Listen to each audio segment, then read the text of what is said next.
Hey guys, God bless. Welcome back to my channel, and it's been a while, right? I feel like I haven't sat down and just pulled my Bible out and had one of these type of lessons in a long time. And that might be because of my own struggles and things of that nature. But I just had to say this. I was doing my chronological reading plan, and I'm behind because of a lot of different circumstances and situations that prevented me from recording. I went to a doctor on yesterday, and even he now is like, wait a minute, we've been on this medication for more than 3 months. Why are you still extremely fatigued? Why are you still tired? Why hasn't your body adjusted? And I'm just like, I'm not the expert here. So I don't know. But y'all, when I say I've been very tired, can't quite get up in the morning, sleeping in, falling asleep at a drop of a hat. I don't know what's going on. Like, I'm just taking it one day at a time. And I was having a real heart to heart with my husband. I was like, I have the desire to do this chronological reading plan, but I'm always messing up and I'm always letting myself down. I feel like I'm letting others down because you're supposed to be on it. Like, if you're part of the plan, you need to be posting regularly because that's how that works. So then I had to have this reality check about, okay, if I'm unable to post regularly in aspect to the reading plan, then why even initiate? Like, uh that's not, what's the word, organized. That's actually dysfunctional. But anywho, so I sat down again and said, okay, I need to read. I'm gonna read it. I'm gonna record. I'm gonna read, even though everything in me has come to conclusion that I need to just pause this. But I'm a little stubborn, I must admit. But I want to be an encouragement to y'all because there's a whole lot of situations, circumstances in my life that cannot be undone, and there are some things that are going to constantly remain the same. And I have been fighting God so hard, like, I don't want this. Can we do something else? Can you pick another path for me? Can you give me a different cup? Just, I would say, being a little whiny. Definitely full of complaints. And definitely the one that says, okay, God, instead of me trying to tackle this mountain, can you just move it? Like, can you get it out the way? But that's not always the case. As a matter of fact, more than likely, it is not the case. It seems like to me, the more your flesh is warring with you, the more you need to accept the fact that, okay, I'm in my own way at this point. Like, I could have accomplished this by now, but yet I'm sitting here whining and complaining. I am currently reading through Daniel, right? And I had geared up, turned my camera on to read through this so I can finish. Guys, like, let me at least finish what I've started. But it's just like, nah, it's okay, God. So I'm reading this and literally tears come to my eyes because I'm like, oh my goodness, this is what's supposed to happen when you read God's word. Like, you are supposed to be strengthened in your faith. You are supposed to be encouraged. You're supposed to be inspired, like genuine from the heart. Like, wow, God, like, you hear me and you see me and you know exactly what it feels like. But anyway, we all know the famous story of Daniel, right? Daniel in the burning furnace, right? Let me just go to scripture right quick. Reading from Daniel chapter 3, starting with verse 15. Now, at this point, laws were passed to everyone in the land to bow down to the new golden statue. And of course, Daniel and his boys believe in God, so they didn't do it. And word got out that they dishonored and disobeyed the king, and they reminded him that, hey, there's consequences for such action, right? They did what they thought was right, and the people that were telling thought they were doing right. And of course, the king had made up his mind that, hey, this is what it is. I said so, so this is how it's supposed to go. So then he's talking here where he says, verse 15, I will give you one more chance to bow down and worship the statue I have made when you hear the sound of the musical instruments. But if you refuse, you will be thrown immediately into the blazing furnace. And then what God will be able to rescue you from my power? Shadrach, Meshach, and Abednego replied, O Nebuchadnezzar, we do not need to defend ourselves before you. If we are thrown into the blazing furnace, the God whom we serve is able to save us. He will rescue us from your power, your majesty. But even if he doesn't, we want to make it clear to you, your majesty, that we will never serve your gods or worship the gold statue you have set up.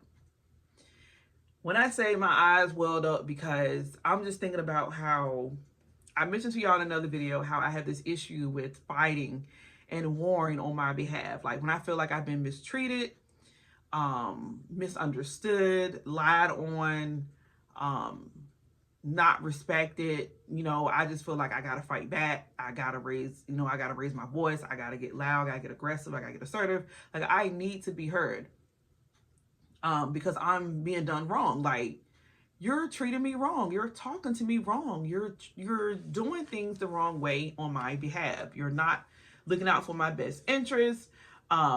You're not respecting me. Just et cetera, et cetera, et cetera. And I was reading this and I was thinking about like how flesh and Satan in his lying self had convinced me that not only should I not be in this situation, but I need to leave and I need to prepare to escape. Like my mindset needs to be, okay, get out of here. If this is not comfortable, if this is not okay, this situation, this circumstance, this, whether it be group of people, job, career, path, whatever, just whatever your situation is where you just feel like this ain't it. Like that's literally been my attitude for a couple of years now. Like this is not it. This can't be it. God, it has to be something else. That must be a mistake. I must have did wrong. I must have didn't follow the right path. I must have made the wrong choices. Lord, this can't not be it. This can't be it. And then even when I got to the point where like, okay, I'm stuck.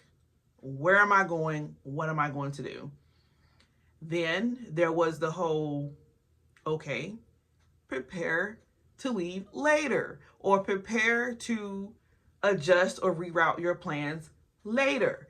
And it's like, okay, so that's the mindset now. I'm just gonna, weigh it out. Like, we know how this is going to end. I'm just gonna, let me try to have a positive attitude about this position, this path, this thing that is like, I don't want that.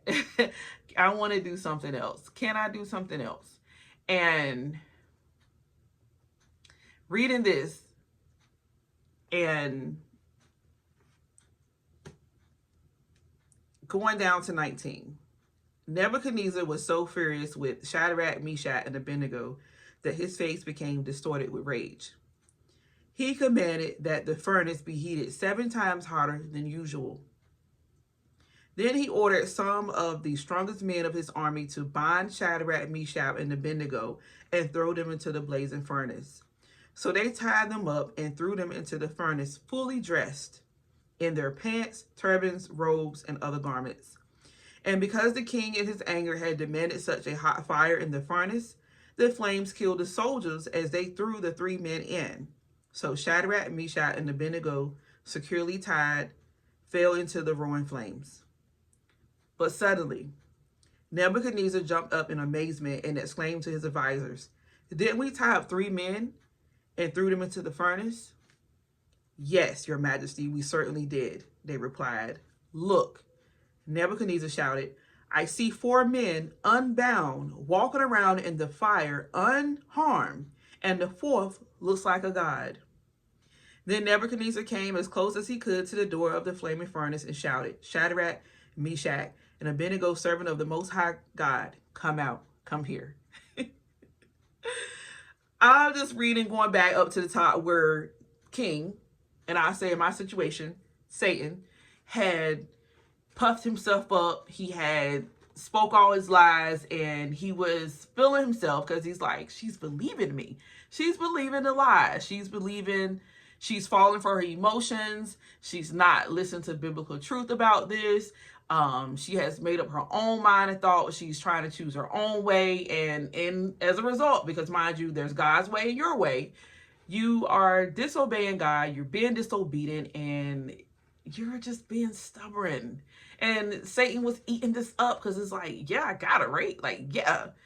And then, poof, I'm in a situation and circumstances where it was, I'm pretty sure, designed to diminish my faith, to cause me to fall and stumble, to cause me to quit.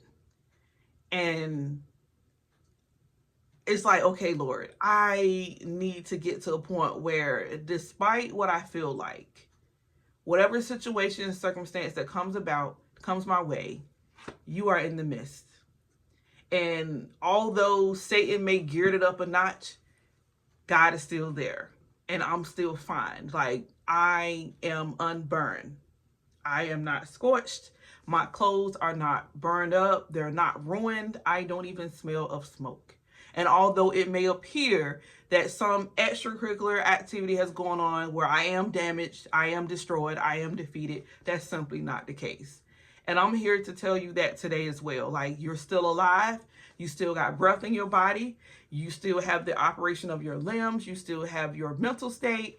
Although the situation was bad, although it was horrible, although it almost mentally took you out, you are still here. And God is with you, like, in the difficult situations, in the bad parts, in the uncomfortable parts, in the parts you wish didn't exist. God is still there in the midst. And we have to hold on to Romans 8:28, that all things, all of it, even the things we don't understand, even the things we don't want, and even the things we don't desire, even the things that just got us tripped up mentally, all things work out for the good of those that love the Lord. And I love him. I love him with my whole heart. But my actions and my mentality was weary and contrary to that belief, because I allow Satan to convince me that I am in the wrong place at the wrong time and that I should do something about it. And it caused all kinds of anxiety, all kinds of stress, all kinds of war, like warring between flesh and the spirit. It's bad. It gets bad sometimes. And I'm saying is because this is something that I just read this today, and I'm just like, Lord, help me. Help me to choose my battles wisely, because that's something I do wrong. Like, I quickly jump flesh. Like, this is not right. This is unacceptable. I'm being mistreated. I'm not being taken serious. I'm being disrespected. I gotta do something about it.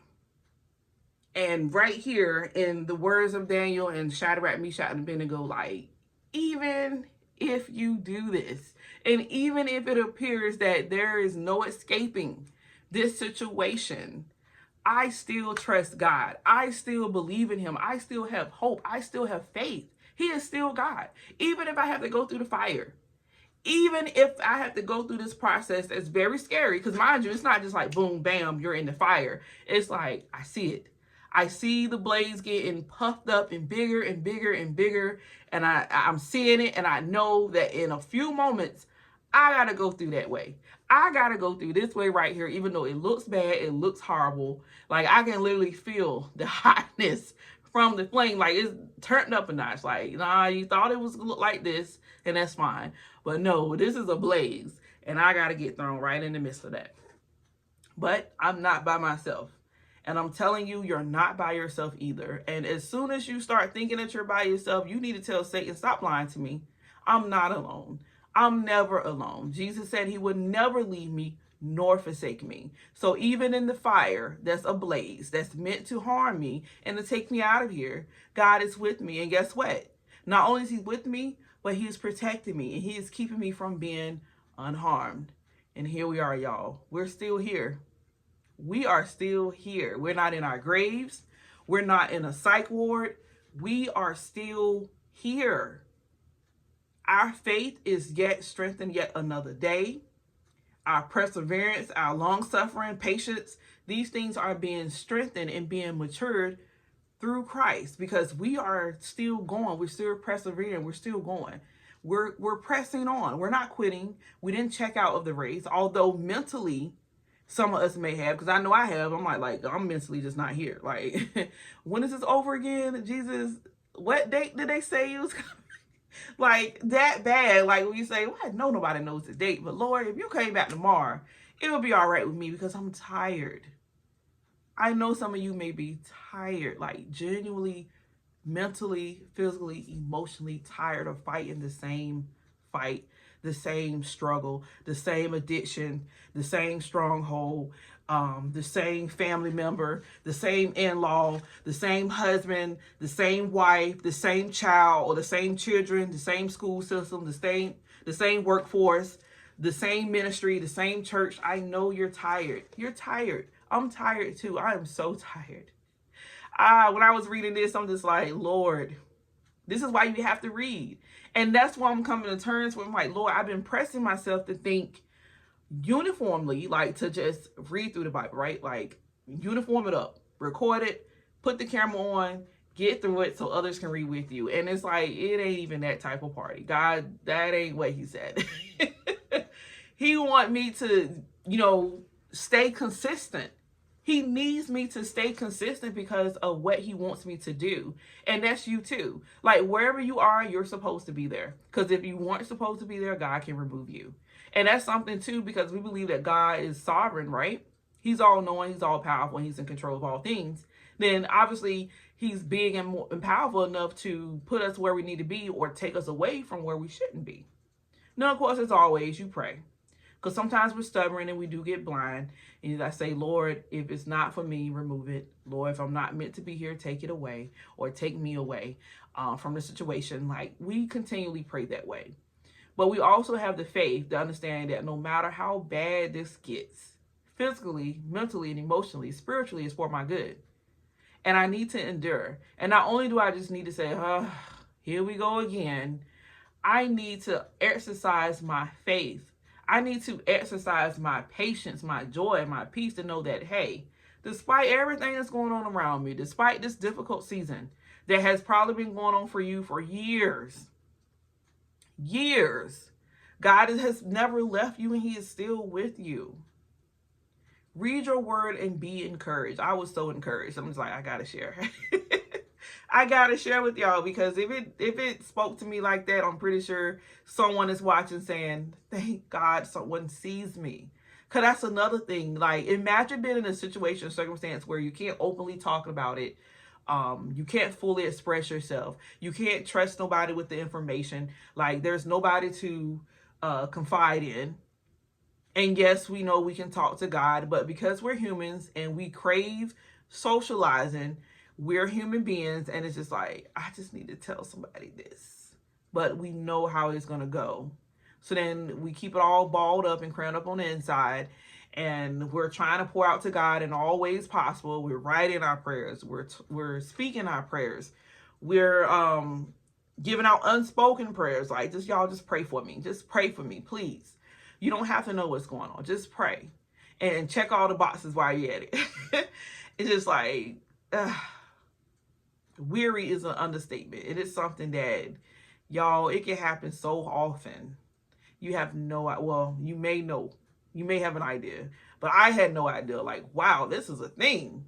This could be an entire existence of or duration of a specific thing. Whether it be that job, the raising up your kids, like till they're grown and gone, the marriage until the spouse passes away or you pass away, the career, the ministry, the church, like your devotedness, your faithfulness. That seems to be the thing too, like commitment. Like whatever you need to commit to. Like if God said this is where you're supposed to be, no matter what it feels like and looks like, you need to endure. Whether it be that career choice, whether it be that job in particular, whether it be the city you live in, a neighborhood, your peers, your colleagues, like I said, even in your home or in your family, like your expanded family, your in-laws, your mom, your dad, your siblings, your children, your spouse, whatever or whoever it is, we have to keep going, y'all. We have to keep pressing on. Understand that when that fire gets ablazing, we still got to say, yes, Lord. Yes to your will. Yes to your way. Yes, you want me here? I'm here. Lord, help me to gear up. Help me to put on the full armor. Help me to keep my mind focused on you. Help me to not get distracted. Help me to not be so focused on the problem that I forget to mention that, hey, God is with me nonetheless. Because guess what? Daniel and them, they knew what it was. They seen the fire. They saw how bad it was. But they took a moment to say, you know what? God is still God. And I still trust him.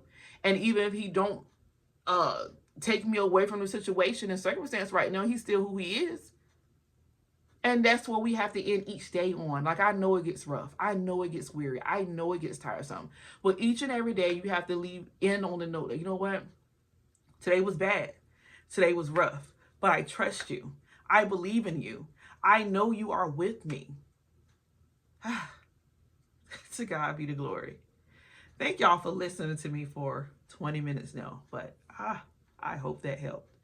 I love you all. God bless. Take care. Bye.